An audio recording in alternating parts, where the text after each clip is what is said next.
இந்த முறை என்னன்னா அவர் ரொம்ப பதட்டப்பட்டிருக்கிறாரு அப்படிங்கிறது தெரியுது மு.க. ஸ்டாலின். அதுக்கு காரணம் என்ன அப்படின்னா வேலு மிக வலிமையாக நேரட்டிவ் செட் பண்ணுறது வந்து தேவை. கண்டிப்பாக அவங்க நெகட்டிவ் அப்படியே பாசிட்டிவாக மாற்றிடுவாங்க. அப்போ அது எப்படி இருந்தாலும் இந்த உச்சநீதிமன்றத்துக்கு திமுக போனதுங்கிறது ஒரு தோல்வி. ஆமாங்க, நாங்கள் வந்து திமுக கூட்டணியில் இல்லை, தவேக கூட்டணியில் இருக்கிறோன்னா முடிஞ்சு போச்சு. எதற்காக வந்து இவ்வளவு ஒரு பதட்டம்? நாங்கள் இங்கே அமைச்சரவையில் இருப்போம், ஆனால் வந்து திமுக கூட்டணியிலையும் இருக்கிறோம். இதெல்லாம் பேசினார் முன்னாடி.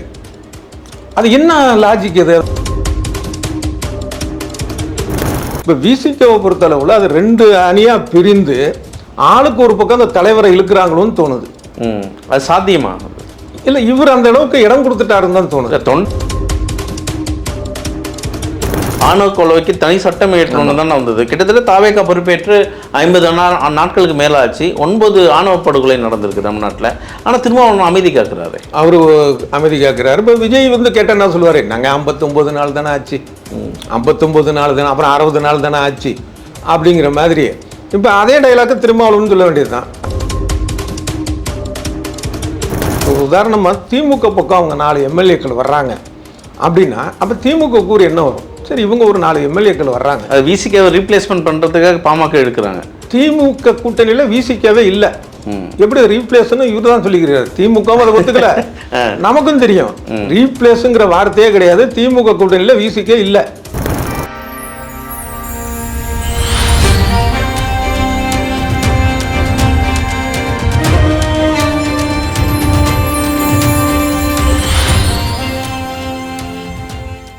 நேயர்களுக்கு வணக்கம். இந்த நேர்காணலில் நம்மோடு இணைந்திருக்கிறார் அரசியல் விமர்சகர் மற்றும் பத்திரிகையாளர் டி.வி. சோமு அவர்கள். வணக்கம். வணக்கம். இன்னைக்கு எடப்பாடி அவர்களும் சரி, ஸ்டாலின் வழிமொழி தான் வழிமொழிஞ்சிருக்காரு. தாவேக அரசு 6 மாதம் தாங்காது அப்படின்னு சொல்லியிருக்காரு. எப்படி பார்க்குறீங்க இது? 6 மாதம் தாங்காதா?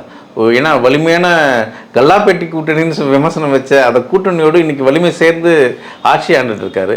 இவங்க வந்து 6 மாதத்தில் ஆட்சியே காலியாகும்னு சொல்கிறாங்க. எப்படி பார்க்குறீங்க அது? இல்லை, ஆட்சி கவிழுமா இல்லையாங்கிறது ஒரு பக்கம். இந்த மாதிரி பேசுறது தவறு.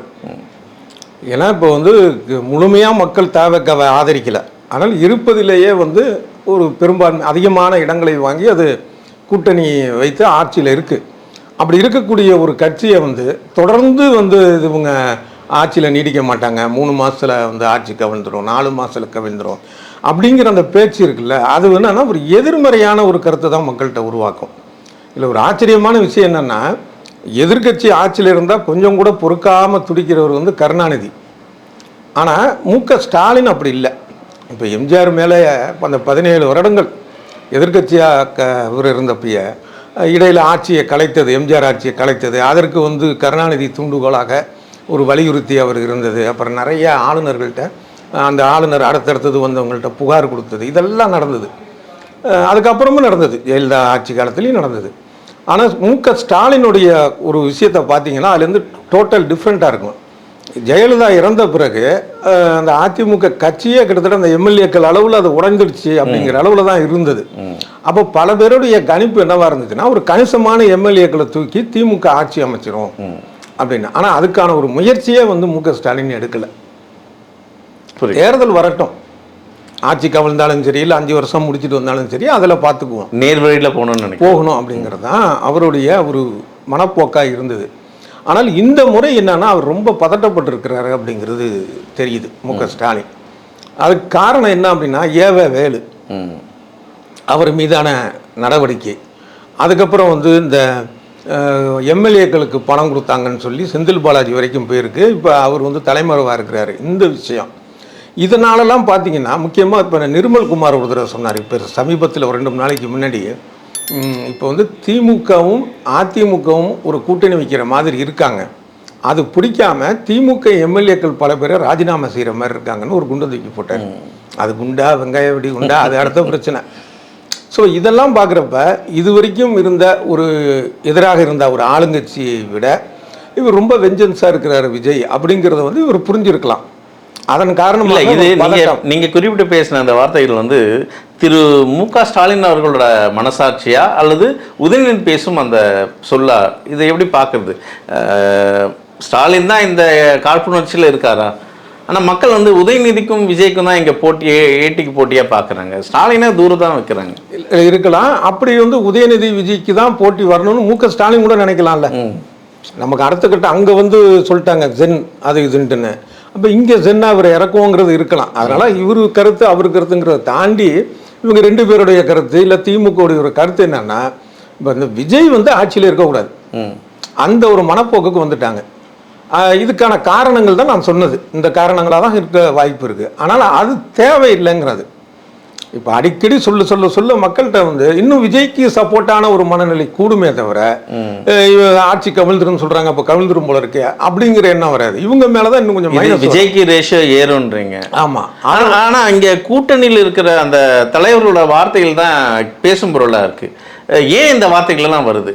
இப்போ திருமாவளவன் அவர்கள் சொல்லும்போது இல்லை நாங்கள் அமைச்சரவையில் பங்கு இருந்தாலும் நாங்கள் கூட்டணியில் பங்கேற்கல அப்படின்ற ஒரு விதண்டவாத பேச்சை வந்து இதுக்கெல்லாம் வந்து வழிவகுது இல்லையா? ஆமாம், திருமாவளவன் பற்றியும் பேசணும். அதுக்கு முன்னாடி இந்த திமுக எந்த அளவுக்கு பதட்டத்தில் இருக்குது அப்படிங்கிற விஷயத்த பார்த்தீங்கன்னா, இந்த உச்சநீதிமன்றத்தில் இந்த கரூர் பலியை பற்றி இவங்க பேசக்கூடாதுன்னு ஒரு வழக்கு தொடுத்தாங்கல்ல, அதுலேயே இவங்களுடைய பதட்டத்தை தெரிஞ்சுக்கலாம். அந்த வழக்கு தொடுத்தப்பயே நான் சொன்னேன், அதாவது நீதிமன்றத்துடைய தீர்ப்பு எப்படி வேணாலும் வரட்டும், ஆனால் இந்த நீதிமன்றத்துக்கு போனதே திமுகவுடைய ஒரு தோல்வி. என்னன்னா, நான் அப்போ சொன்னது இந்த தீர்ப்புக்கு முன்னாடி, ஒருவேளை வந்து விஜய்க்கு தடை போட்டாங்கன்னு வச்சிங்களேன், என்ன சொல்லுவாங்கன்னா பாருங்க எங்கள் வாயை அடைச்சிட்டாங்கம்பாங்க. அது திமுகவுக்கு மைனஸ். தடை போடலை இப்போ இருக்கிற மாதிரினா, அப்போ நாங்கள் சொன்னது உண்மைதானன்னு ஒரு நேரேட்டிவ் செட் பண்ணுவாங்க. ஏன்னா நேரேட்டிவ் செட் பண்ணுறதுல பிஜேபிக்கு நிகராக இருக்கிற ஒரே கட்சி தாவேகா. மற்ற கிட்டத்தட்ட எல்லா கட்சியும் நேரேட்டிவ் செட் பண்ணுவாங்க. ஆனால் மிக வலிமையாக நேரேட்டிவ் செட் பண்ணுறது வந்து தேவை. கண்டிப்பாக அவங்க நெகட்டிவ் அப்படியே பாசிட்டிவாக மாற்றிடுவாங்க. அப்போ அது எப்படி இருந்தாலும் இந்த உச்சநீதிமன்றத்துக்கு திமுக போனதுங்கிறது ஒரு தோல்வி. இப்போ அதே மாதிரி ஆயிடுச்சு. அப்போ அதுலேருந்தே தெரிஞ்சுக்கலாம் எந்த அளவுக்கு இவங்க பதட்டமாக இருக்காங்க அப்படிங்கிற ஒரு விஷயம் தெரிஞ்சுக்கலாம். இந்த பதட்டத்தை ஒரு சரியான வழியில் வந்து ஒரு கொண்டு போகணும். அவங்க ஒரு எதிர்க்கட்சி அரசியலை எப்படி பண்ணணும், மக்கள் தீர்ப்பு இப்படி இருக்குது, உங்களுக்கு கொடுத்த எம்எல்ஏக்கள் எண்ணிக்கை இவ்வளோதான், அப்போ அதை வைத்து நீங்கள் என்ன செய்யணுமோ அதை செய்யுங்க. அதை விட்டுட்டு அந்த அறிக்கை மேலே அறிக்கை விட்டுட்டே இருக்கிறதுங்கிறது பெரிய மைனஸ். அது ஒரு பக்கம்.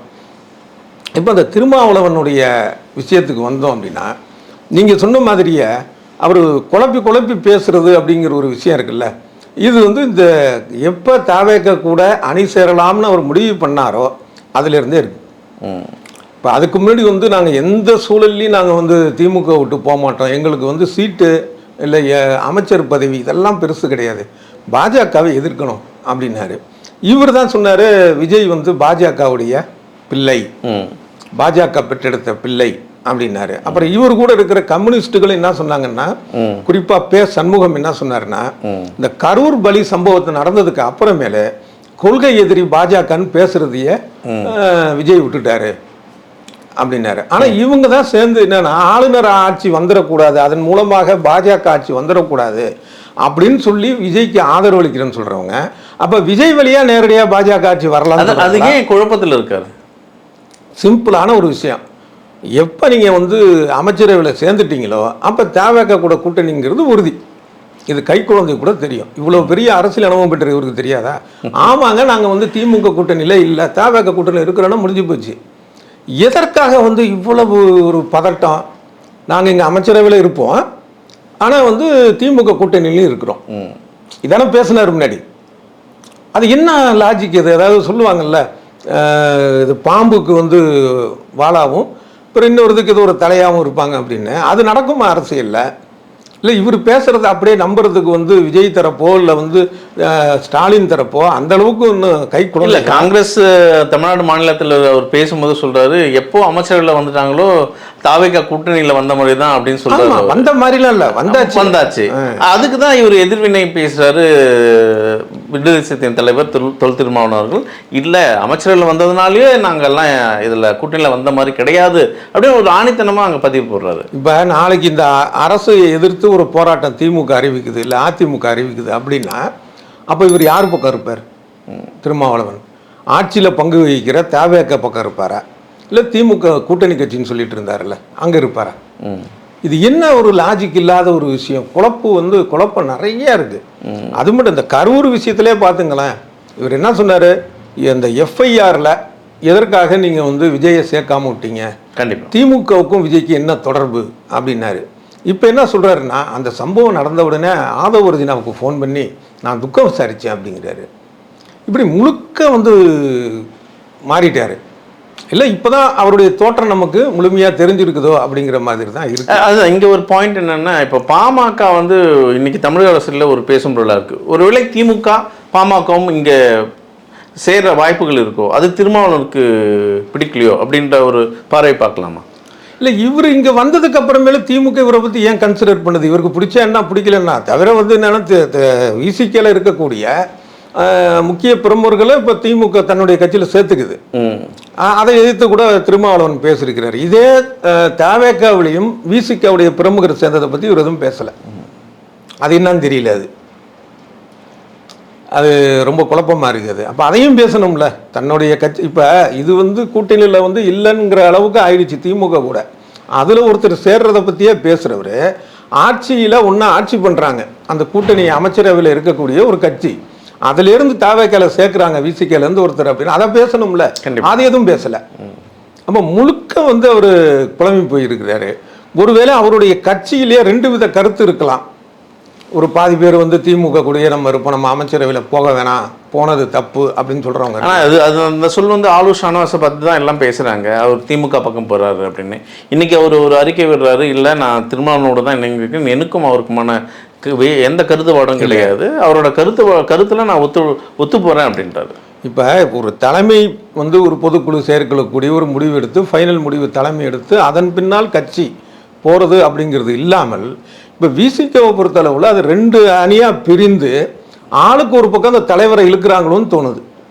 அது சாத்தியமா இல்லை, இவர் அந்த அளவுக்கு இடம் கொடுத்துட்டாருன்னு தான் தோணுது. தொண்டர்கள் தொல் திருமாவளவன் முகமாக தானே பார்க்குறாங்க விடுதலை சிறுத்தைகளை. தொண்டர்கள்ங்கிறதாடி நான் சொல்கிறது நிர்வாகிகள் முக்கியமான பொறுப்பில் இருக்கிற நிர்வாகிகள் வந்து ஒரு பிளவுபட்டு திமுக ஆதரவு தாவேக ஆதரவுன்னு பிரிஞ்சு அதன் மூலமாக இவர் எந்த முடிவும் எடுக்க முடியாமல் இவர் இந்த பக்கம் வந்தாருன்னா அவங்க தனியாக போயிடுவாங்களோ, அந்த பக்கம் வந்தால் இவங்க தனியாக போயிடுவாங்களோ.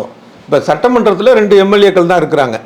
அப்படிங்கிறப்ப அந்த 2 பேரும் சேர்ந்து ஒரு முடிவு திருமாவளவனுக்கு எதிராக எடுத்துருவாங்களோ தனக்கு எதிராக அப்படிங்கிற எண்ணம் அவருக்கு இருக்குதா என்ன அப்படிங்கிறது தெரியல. அதனால் இவர் ரொம்ப குழப்பத்தில் இருக்கிறார் அப்படிங்கிறது மட்டும் உறுதியாக தெரியுது.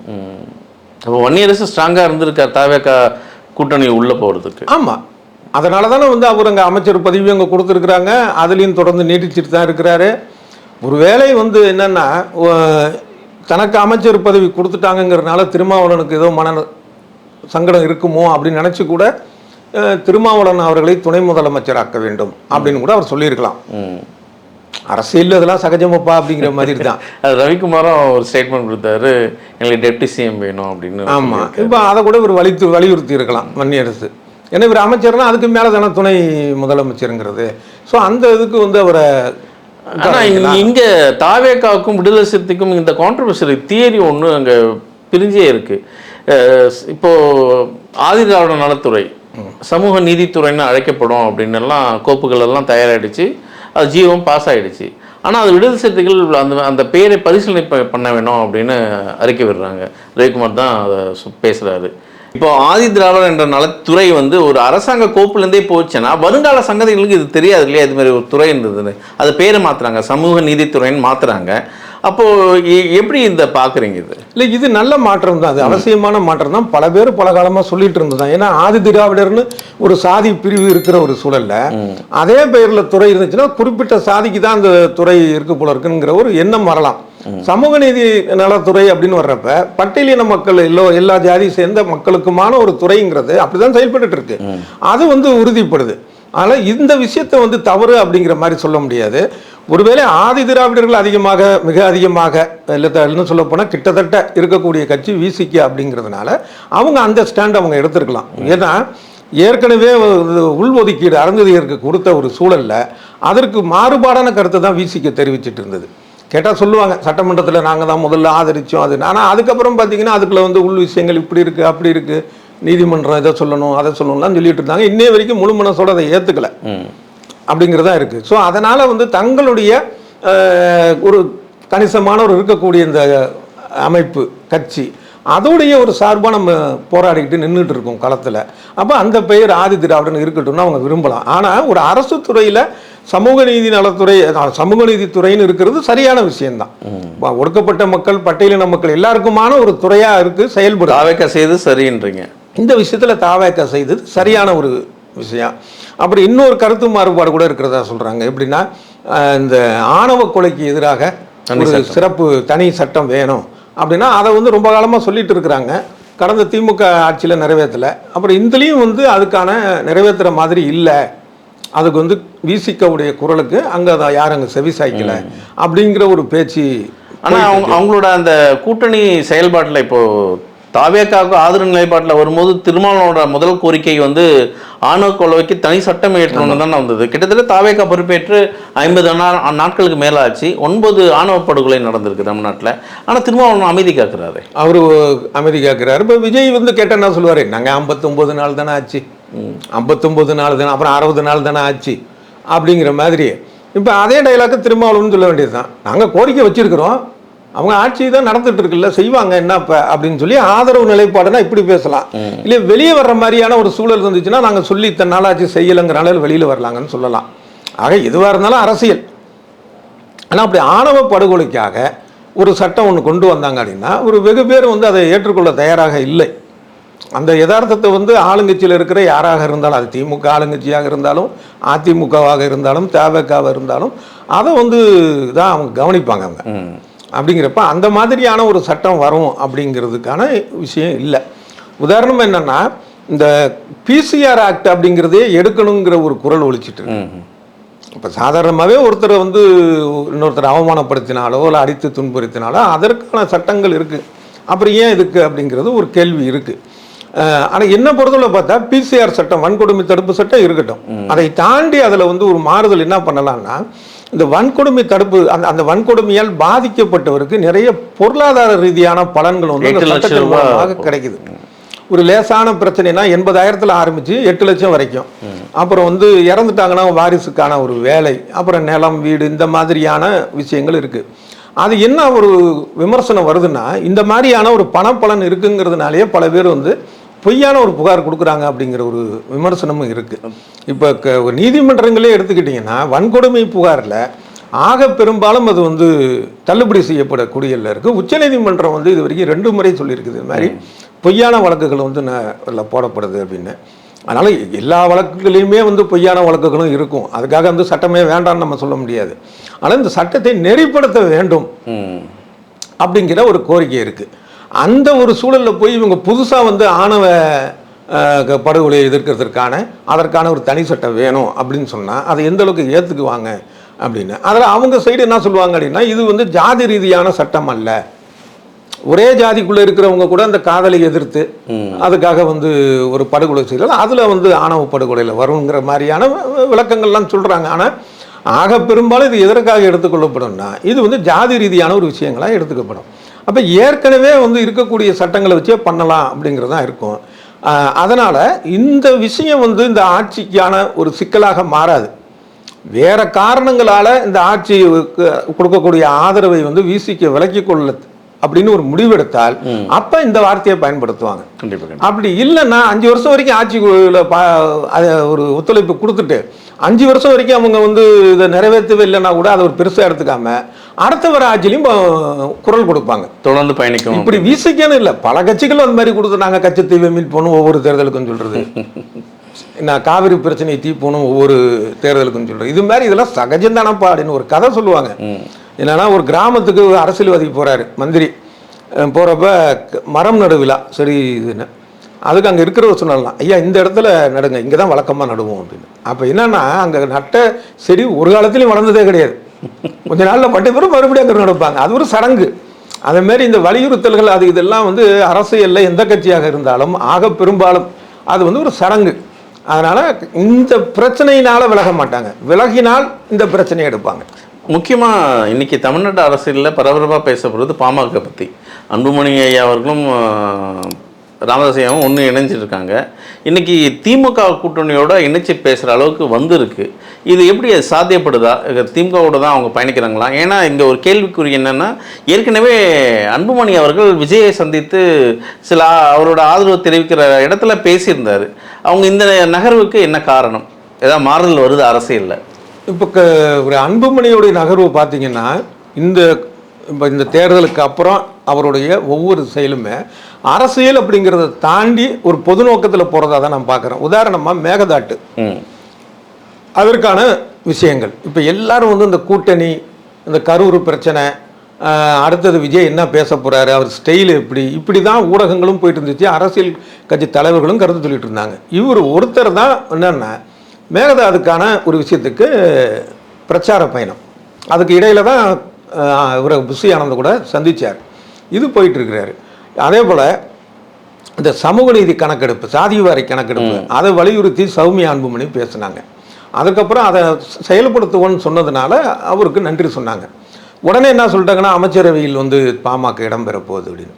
ஆனால் அதுக்கப்புறம் அன்புமணி சொன்னார்ல, இது மாதிரி வந்து முதலமைச்சருக்கு வந்து யாரோ தவறாக வந்து கைட் பண்ணுறாங்க போல. இல்லை, அங்கே ரூமர் வந்ததே வந்து சௌமியா அன்புமணிக்கு துணை முதலமைச்சர் பதவி கேட்குறாரு அப்படின்னு தான் அந்த வந்தது. ஆனால் அதற்கப்புறம் அன்புமணி சொன்ன வார்த்தை வந்து என்னன்னா, மேகதாட்டு விஷயத்தில் முதலமைச்சர் விஜய்க்கு தவறாக வழிகாட்டுகிறார்களோ அப்படிங்கிற ஒரு வார்த்தையும் சொன்னார். ஆனால் அதுக்கப்புறம் வந்து அப்படி இருக்கிறவங்க வந்து எப்படி எங்கள் கூட்டணியில் வந்து தான் அதை நோக்கி தான் போகிறாங்கன்னு நம்ம சொல்ல முடியும். அதுக்கப்புறம் பார்த்தீங்க அப்படின்னா புஷி ஆனந்தை சந்திக்கிறாரு. ஏன்னா அவர் தான் நீர்வளத்துறை அமைச்சர் சந்திக்கிறாரு. அப்புறம் அதுக்கு ஒரு விஷயம் நேரேட்டிவ் செட் பண்ணுறாங்க சில ஊடகங்கள். இவர் வந்து இந்த மாதிரி சொன்னதுனால, அன்புமணி சொன்னதுனால விஜய் சந்திக்கலை. இவர் போனது இந்த மேகதாட்டு விஷயம், நீர்வளத்துறை அமைச்சர் இதை பார்த்துக்கணும். ஆக பாமகவுடைய ஒரு பாதைங்கிறது ஒரு பொது நோக்கத்துக்கான ஒரு விஷயங்களாக தான் அது போயிட்டு இருக்கிறதா தான் நான் நம்புகிறேன். இந்த அரசியலுக்குள்ளே வர்றது நடக்கட்டும், அரசியல் ஒரு பக்கம், இது ஒரு மக்களுக்கான விஷயத்தை பார்ப்போம் அப்படின்னு. அதே நேரத்தில் பாமக எந்த பக்கம் போதோ அது பலம் பெறுவதற்கான ஒரு வாய்ப்பு இருக்குது. இப்போ உதாரணமாக திமுக பக்கம் அவங்க 4 எம்எல்ஏக்கள் வர்றாங்க அப்படின்னா, அப்போ திமுக கூறு என்ன வரும்? சரி, இவங்க ஒரு 4 எம்எல்ஏக்கள் வர்றாங்க, அது விசிகாவை ரீப்ளேஸ்மெண்ட் பண்ணுறதுக்காக பாமக எடுக்கிறாங்க. திமுக கூட்டணியில் விசிகாவே இல்லை, எப்படி ரீப்ளேஸ்ன்னு இவர் தான் சொல்லிக்கிறாரு. திமுகவும் அதை ஒத்துக்கல, நமக்கும் தெரியும் ரீப்ளேஸுங்கிற வார்த்தையே கிடையாது. திமுக கூட்டணியில் விசிகே இல்லை, முடிஞ்சிருச்சு. அந்த ஒரு இதே முடிஞ்சிருச்சு. இப்போ சாதாரணமாக ஒரு 2 வீட்டுக்கும் பகை, இந்த வீட்டில் இருக்கிறவன் அந்த பக்கம் போயிட்டு அங்கே ஆயுதம் தூக்கிட்டான், முடிஞ்சிருச்சு. ஆனால் அங்கே ஆயுதம் தூக்கிட்டு அவன் பக்கம் இருந்துக்கிட்டு எனக்கு அந்த வீட்டுக்கு இன்னும் உறவு இருக்குன்னா இந்த வீட்டுக்காரன் ஏற்றுக்குவானா? சாதாரண ஒரு வீட்டு இல்லையே, நீ தான் அந்த பக்கம் போயிட்ட, நான் அது அங்கே போய் வெளியிலிருந்து ஆதரவோட சொல்லலை, நீ ஆயுதமும் தூக்கிட்ட என்ன கேட்பால நியாயமா? அப்போ ஒரு அரசியல் கட்சியில் இருக்குல்ல. அதனால திமுக கூட்டணியில் விசிகே இல்லை. அதுதான் அது ஏதோ ஒரு காரணத்துக்கு வந்து தானும் வந்து மாற்றி மாற்றி பேசி மற்றவங்களும் குழம்ப வைத்து கொண்டு இருக்கிறார் திருமாவளவன். நம்ம குழம்ப வேண்டியதில்லை. திமுக வந்து விசிகாவை எப்படி சேர்க்கும்? ஒரு வேளை திமுக கூட்டணியில் விசிகே இருக்குன்னு வச்சுக்கிட்டா, திமுக நடத்துகிற கூட்டணி கட்சி கூட்டத்துக்கு அந்த 2 எம்எல்ஏக்கள் அமைச்சர் உட்பட வன்னியரசு வருவாங்களா? இல்லை இவங்க என்ன சொல்லுவாங்க, அங்கே அமைச்சர் பொறுப்பையும் நீக்கிட்டு ராஜினாமா பண்ணிட்டு ஆதரவையும் வாபஸ் பண்ணிட்டு வாங்க தானே இவங்க சொல்லுவாங்க. கண்டிப்பாக அது ஒரு நியாயமான விஷயம்தான். இதுதான் இங்கே தான் இந்த பாயிண்ட் தான் எங்களுக்கு நெருடலாகவே இருக்குது. இப்போது திமுக தலைவர் ஸ்டாலின் அவர்களும் சொல்கிறது வந்து இதே வார்த்தை தான், எடப்பாடியார் அவர்கள் சொல்கிறதும் அதே வார்த்தை தான். இன்னும் 6 மாதம் தாங்காது இந்த ஆட்சி. இவர்களெல்லாம் ஒருவேளை திருமாவளவன் ஒரு பார்வை வைத்து தான் சொல்கிறாங்களோ அப்படின்ற ஒரு கேள்வி இருக்குது. இல்லை, இவங்க சொல் இல்லாமல் செயல் புரிந்தால் தப்பு இல்லை, அது அரசியல். அது ஏன்னா இந்த தேர்தலில் எந்த ஒரு கட்சிக்குமே அறுதி பெரும்பான்மை தரல மக்கள். ஸோ ஆட்சி அமைக்க 3 கட்சிக்குமே உரிமை இருக்குது. இப்போ இருக்க இந்த 3லேயே குறைவாக அதிமுக வாங்கியிருந்தாலும் சீட்டு, அதுக்கும் உரிமை இருக்குது. ஏன்னா யாருமே மெஜாரிட்டி இல்லை. ஒருத்தர் 118 இருக்கிறப்ப போய் இன்னொருத்தர் முயற்சி பண்ணால் தப்புங்களாம். யாருமே இந்த 118 மேஜிக் நம்பர் எட்டாத சூழலில் 3 பெரிய கட்சிகள் இருக்குன்னா 3 பேருக்குமே சம வாய்ப்பு தான். அதில் யார் அதில் முந்திக்கிட்டு ஜெயிக்கிறாங்களோ அவங்க ஆட்சி அது மாதிரி தவக்க வந்துருச்சு. ஸோ அது அடுத்த கட்ட ஒரு முயற்சியாக திமுகவை யாரு குதிரையை வேகமாக முடிஞ்சிருச்சு. அது தவறு. ஆனால் இதில் வந்து விசிகாவுடைய ரோல் என்னவா இருக்கும் அப்படின்னா, திமுக சைடு சேர்க்க மாட்டாங்க. ஏன்னா ஏற்கனவே அவங்க தனியாக போயிட்டாங்க, முடிஞ்சிருச்சு. அது எப்படி அவங்க சேர்த்துக்குவாங்க அதில்? அதனால விசிகாவை ரீப்ளேஸ்மெண்ட் பண்ணிட்டு பாமக வருது அப்படிங்கிறது. பாமக வரலாம், திமுக பக்கம்.